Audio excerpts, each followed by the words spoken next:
Ito guys, ay turo ko kung paano mag-marinate ng lempo. Ito, pinukpok ko na siya. Oh. Tapos ito naman, yung marinate.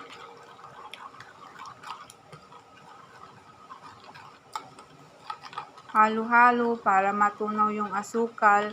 Ito lang guys, ketchup, paminta, asukal, toyo, saka konting Sprite.